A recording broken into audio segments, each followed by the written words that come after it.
Wisdom eBooks Club.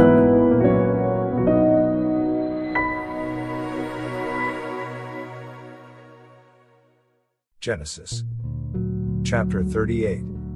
Judah and Tamar. It came to pass at that time that Judah departed from his brothers and visited a certain Adullamite, whose name was Shelah. And Judah saw there a daughter of a certain Canaanite, whose name was Shelah. And he married her and went into her. So she conceived and bore a son, and he called his name She conceived again and bore a son, and she called his name Onan. And she conceived yet again and bore a son, and called his name Shelah.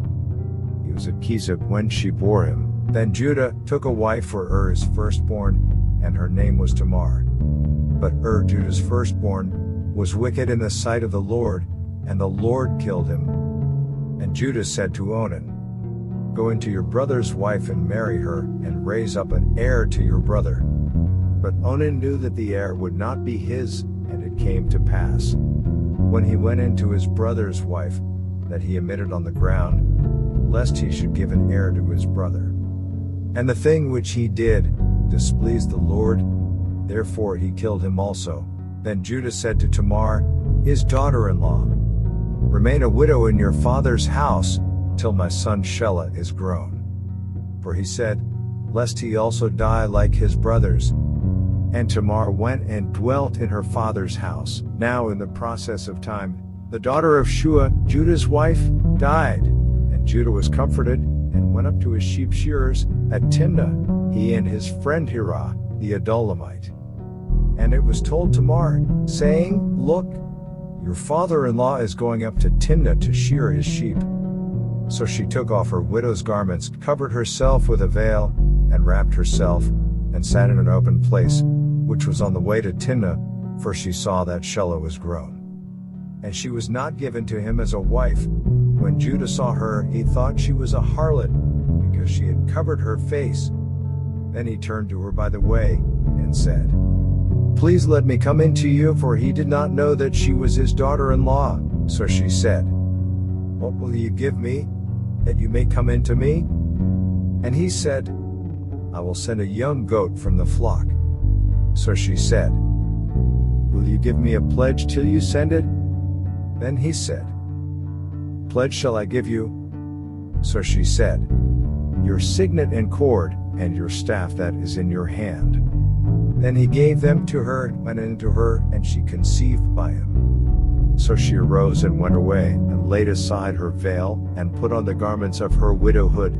And Judah sent the young goat, by the hand of his friend the Adullamite, to receive his pledge from the woman's hand, but he did not find her. Then he asked the men of that place, saying, "Where is the harlot, who was openly by the roadside?" And they said, "There was no harlot in this place." So he returned to Judah and said, "I cannot find her." Also the men of the place said, "There was no harlot in this place."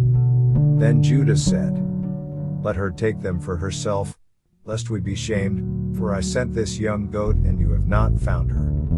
And it came to pass, about 3 months after, that Judah was told, saying, "Tamar your daughter-in-law has played the harlot, furthermore she is with child by harlotry." So Judah said, "Bring her out and let her be burned." When she was brought out, she sent to her father-in-law, saying, "By the man to whom these belong, I am with child." And she said, "Please determine whose these are, the signet and cord, and staff." So Judah acknowledged them and said, "She has been more righteous than I, because I did not give her to Shelah my son." And he never knew her again. Now it came to pass, at the time for giving birth, that behold, twins were in her womb. And so it was, when she was giving birth, that the one put out his hand. And the midwife took a scarlet thread, and bound it on his hand, saying, "This one came out first." Then it happened, as he drew back his hand, that his brother came out unexpectedly, and she said, "How did you break through? This breach be upon you." Therefore his name was called Perez. Afterward his brother came out, who had the scarlet thread on his hand. and his name was called Zerah.